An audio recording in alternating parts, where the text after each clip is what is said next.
튼튼한 경제를 주제로 오늘 5개 경제부처가 황교안 대통령 권한대행에게 신년 업무 보고를 했습니다. 경제부 정호성 기자와 관련 내용 알아봅니다.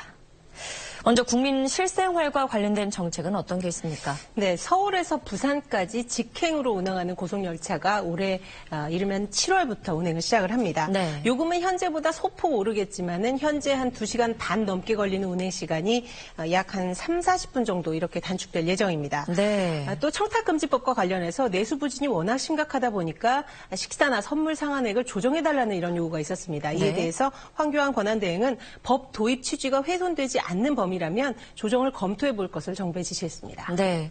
그리고 좀 이해가 안 되는 게 업무 보고에서 정부가 지난 4년간의 경제 성과를 굉장히 높게 자평했다고요. 그렇습니다. 첫 페이지에서만 역대 최고라는 표현이 3번 등장을 했습니다.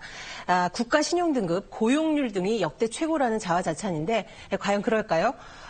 고용률은 실제로 공약에서 제시한 70%를 달성하지도 못했고요. 네. 또 청년이나 여성층의 고용률은 여전히 열악한 그런 현실입니다. 그리고 또 과거 정권보다 서민 물가를 안정시켰다 이렇게 강조를 하고 있는데 최근 몇 개월 새 자고 나면 오르고 있는 이런 먹거리 물가를 과연 고려했는지 의구심이 드는 대목입니다. 네. 평균 2%대 가장 낮은 성적표를 받을 것으로 예상되는 이런 박근혜 정부의 이런 자화자찬은 좀 낯뜨겁다는 지적이 그래서 나오고 있습니다. 네, 그러게 말입니다. 그럼 어려운 경제 상황에 맞춰서 확실한 대책은 나왔는지 궁금하네요.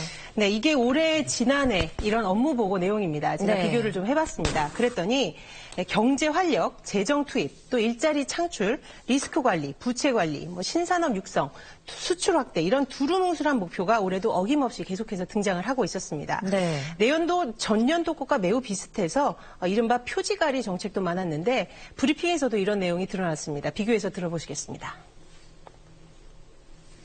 경제 활력을 이어가겠습니다. 수출이 플러스로 전환될 수 있도록 수출 구조와 지원 체계를 전면 혁신하겠습니다. 경제활력 제고 방안입니다. 주도 면밀한 대응과 준비를 통해 수출 플러스 전환을 달성하겠다고 하였습니다. 네, 올해 특히 6개월 미만의 한시적인 경제 정책이 될 가능성이 높다 보니까 올해 업무 보고가 더 알맹이가 없었다. 그런 평가도 나오고 있는 상황입니다. 대통령 탄핵 상황과 관련이 있다는 거죠? 그렇습니다. 네, 잘 들었습니다.